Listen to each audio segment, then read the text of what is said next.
What's going on, everybody? Mic's on. See if anybody joins for this fine Saturday Olympics special. Let's see if these are working. Oh. Let's see. Trumble up yet? I don't want to waste too much of y'all's time. It is a Saturday. So let's jump right into the Olympics special. Switch over. So, today is Saturday, January 31st, 2026. This is episode number 47 of Addressing the Issues. Welcome to the 2026 Milano Cortina Winter Olympics special. The 2026 Milano Cortina Winter Olympics are in Italy.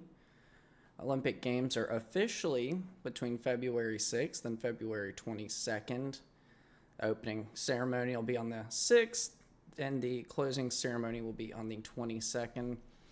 However, events are going to start as soon as February 4th with alpine skiing and luge training. And the sport everybody, and I mean everybody, thinks they can do, curling. That'll be starting on the 4th, and events will wrap up February 22nd with the gold medal hockey game, just hours before the closing ceremony. Hopefully, they don't do anything crazy woke again with the ceremonies. The ceremonies in Paris were absolutely blasphemous. I don't know if anybody enjoyed those. I guess some people did. They watched. I had to turn them off. It was awful. I hope they don't do anything like that again this year. Italy, I trust you. I have faith in you, Italy. But we have some new events this year, 116 total, up from 109 winter events in the Olympics 4 years ago. Some of these new events are men's and women's dual moguls freestyle skiing. So, if you don't know what this is described by the Olympics as a freestyle skiing event where two athletes compete side by side on a bumpy course featuring two jumps where they perform aerial tricks. The course is divided into two lanes and measures between 200 and 270 meters. They're scored at 60% they score their runs at turns rated at 60% of the score, and air and speed at 20% of their score apiece.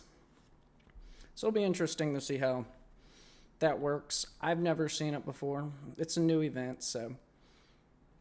I also have the men's and women's double luge, which will be a new event. Women's individual large hill ski jumping is another new event. They'll also have mixed team skeleton, men's team combined and women's team combined downhill skiing, which is new. It used to be individual events. It'll be a team event this year, meaning you have to rely on all the people you trained with to place. And there is ski mountaineering with men's sprint, women's sprint, and mixed relay. So I didn't know what ski mountaineering was either. It looks like much more challenging cross-country skiing. The event is combined uphill skiing, mountaineering, which involves putting their skis on their backpack, and downhill skiing. It's like a race across the mountain with skis on or off, depending on whatever's fastest for you. It looks like it'll be interesting. Looks like it'll be a fun event, something I'd never do, but I'm glad there's people in this world that are capable of doing that. So there are a few removed and replaced events. These would be the mixed team parallel alpine skiing, the open double luge, which has been replaced by separate men's and women's doubles divisions, and an individual alpine skiing, like I said, has been replaced with the combined team format. So it seems to be getting rid of some of the woke slop we've been subjugated to. Men and women competing together. It'll just be men versus men, women versus women. So I'm excited to see that. You don't need, like we've discussed many times before, men and women's sports, men and women's places for that matter. I'm glad to see, women finally getting their shot to compete on a fair playing field. I don't know why we've had to combine the two, but we have. It seems to be fixed this year in Italy in the Milano Cortina Olympics, so we'll hope that it's entertaining, good stuff to watch. We're not seeing a dude box women. That was crazy. That was crazy in Paris. So the NHL is finally allowing its players to compete in Olympic hockey after a 12-year hiatus. This was due to the injury risk involved for players with multi-million-dollar contracts to professional teams. They're still rushing to complete the ice hockey venue to this day, with amenities still being installed, along with they're still installing seats in the press box.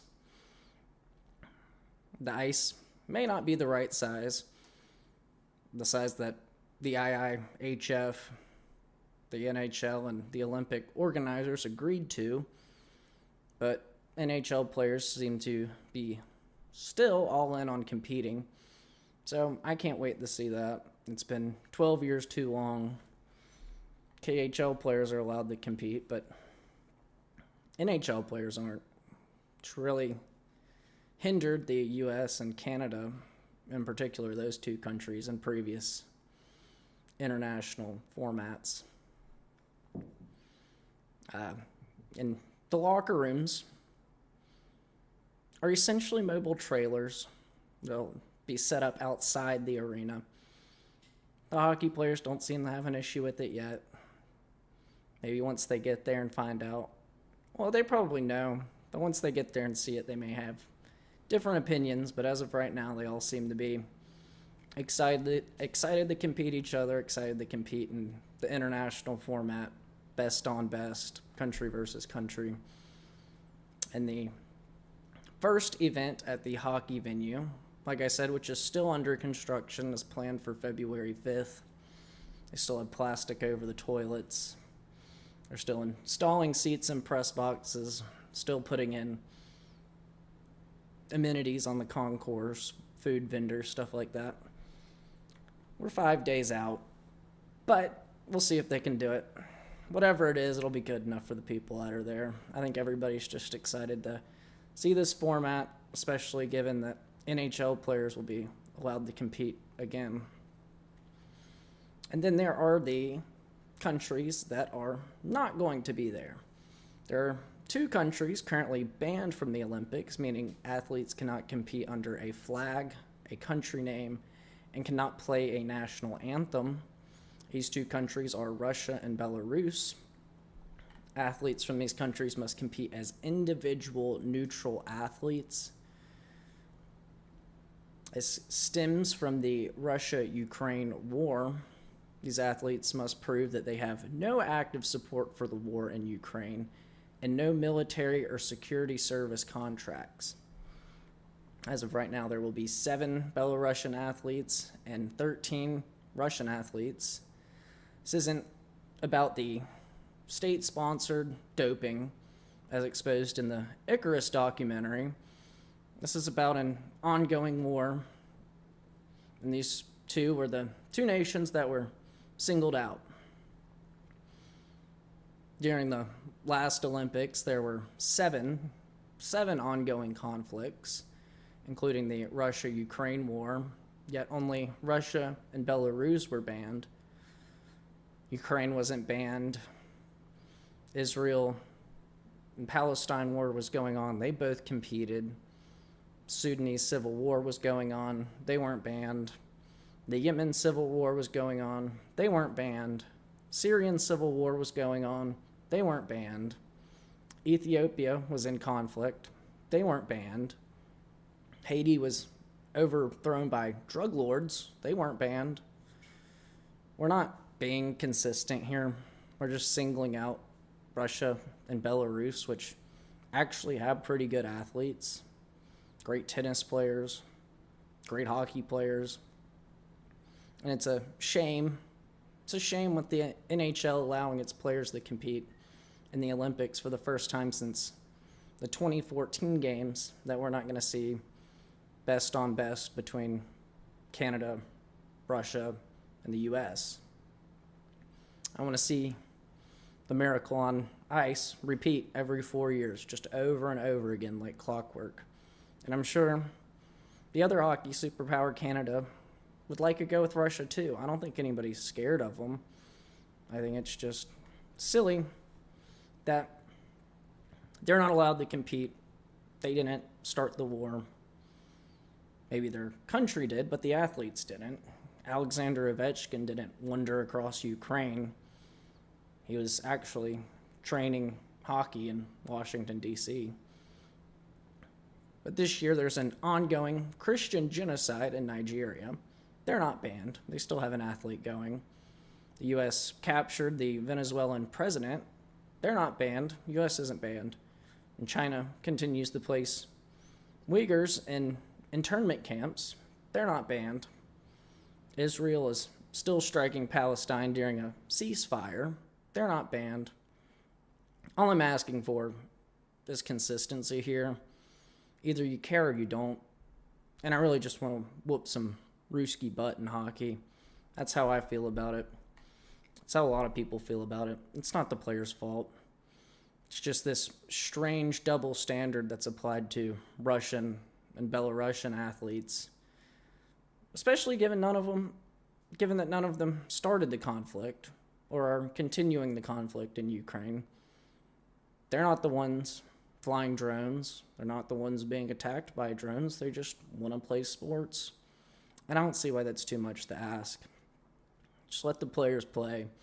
Let us see the best of the best in the world. You know, if we lose the Russian hockey, so be it. I wouldn't enjoy it. But at least we played a fair game and didn't just exclude them. Just exclude them because they might be better. I mean, I don't think that's real. I mean, it is real, it's just not realistic. So some main storylines entering the Olympics are Lindsey Vonn's comeback to alpine skiing at age 41. She was hurt just days ago on her last practice run before going to the Olympics, as she was seen getting up from a fall limping. Many speculate that she may have suffered yet another knee injury, which she has been plagued with throughout her career. She was unable to compete at the competition that she was at the time, and with speculation that she will still be able to attend the Olympics, she posted a video of the fall with the caption including that she is doing her best right now, alongside prayer hands emojis and fingers crossed emojis. So she still seems to be hopeful she'll get to go and compete for the U.S. in alpine skiing. Chloe Kim has a historical bid for a third gold medal in the snowboard halfpipe. With a recent shoulder injury, she hasn't been able to train for this year's Olympics as much as she would like to, yet she still intends to compete for the U.S. in snowboarding. Kim was the youngest woman to win an Olympic gold medal in her first Olympic Games in 2018. She was only 17 years old at the time. Michaela Schifrin's quest for redemption after her disappointing Beijing Games in 2022. Hopefully she can get back to the podium in slalom and giant slalom. These are two of her best events. Many consider Michaela Schifrin to be the greatest alpine skier in the world, possibly of all time. So hopefully she can get back on the podium in her main events, bring some hardware home for the United States. While there is no Russian team this year, USA and playing Canada in men's and women's hockey is still a highly sought-after event. We can possibly see them competing in both gold medal events for bragging rights over the 49th parallel. And it seems that nobody is okay with splitting the series. USA wants the win, Canada wants the win. So who will have bragging rights over the border over the next 4 years is up in the air. Hopefully we'll get to see both those teams in the gold medal game. That'll be a great way to wrap it up. Canada versus the U.S., last event of the games, gold medal hockey game. I like the sound of that. And another storyline, Ilya Malinin, or as some call the Quad God, who is known for his quadruple jumps, is a hopeful for U.S. gold in figure skating. This would be back-to-back golds for the U.S. in men's figure skating. Not a big figure skating fan, but a gold is a gold. We will take it. There's a true possibility that the U.S. could take the most gold medals and the highest total medal count this year and dethrone recent Winter Olympic game powerhouse Norway. Last Olympic Games, Norway held both of these feats. They're quite often at the top of gold medals. Hopefully the U.S. can dethrone them this year. These Olympics are claimed to be the most gender equal in history, with women representing 47% of total athletes. Guess it's fitting that we're on episode number 47. With events designed to allow women to showcase their abilities on the world stage. No more of them being overshadowed by their male partner. It'll just be women playing against women, competing against women. I think that's reasonable. The Milano Cortina Olympics have the widest footprint in Olympic Games history, or in Winter Olympic Games history, spreading over 22,000 square kilometers and into 3 Italian regions. So if you're afraid of a little commute, these Olympics may not be for you. But if you're going to the Olympics this year with the goal of seeing Italy, the Milano Cortina Olympics has a special prize for you. It may not be a gold, but you'll get to see a lot of beautiful Italy. So if anybody's going, I hope you enjoy that. I don't think it's hard to tell who I'm cheering for in this year's Milano Cortina Olympics. Maybe just use your eyes. Might be dressed like how they come out in the ceremonies. But if you couldn't tell, I'm hopeful that the USA will take home the most medals and particularly the most golds. I can't wait to watch some NHL Olympic hockey, some sports that I would probably never do even if you paid me. Ski mountaineering, and some sports that I sit on my couch every 4 years and claim I could do that. Talking about you, curling. But good luck to all the USA athletes and make us proud at the 2026 Milano Cortina Winter Olympics. I'll read the chats. If anybody, or I guess if you enjoyed, make sure you're dropping a like on Rumble, liking on YouTube, subscribe on Rumble, or on YouTube, follow on Rumble.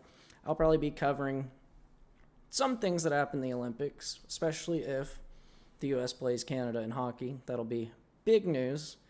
Everybody likes that game, or at least everybody that I know. Everybody that likes hockey is really interested in that happening.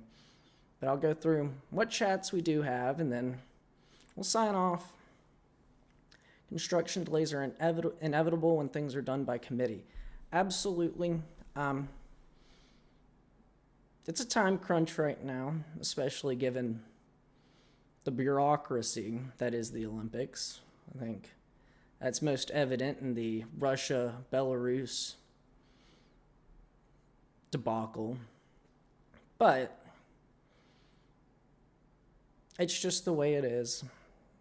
And unfortunately, well, I guess fortunately, it should be done by the 5th when the hockey games will be starting. I guess if they can't, there's probably another European country they can just fly everybody over to for the day.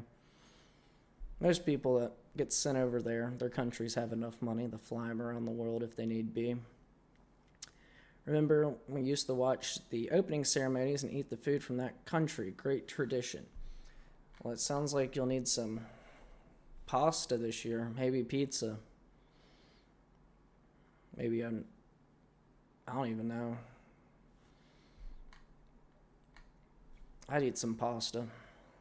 pasta and watching the opening ceremony. Just hope that it's not too woke.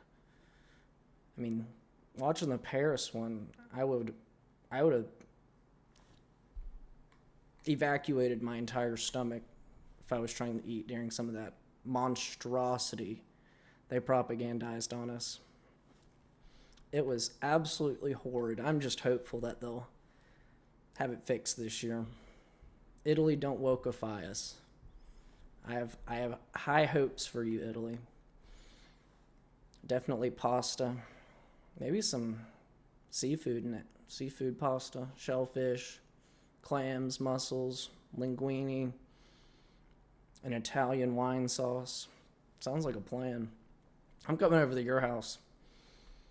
Yeah, that's what we have for today. Make sure you guys are dropping a like.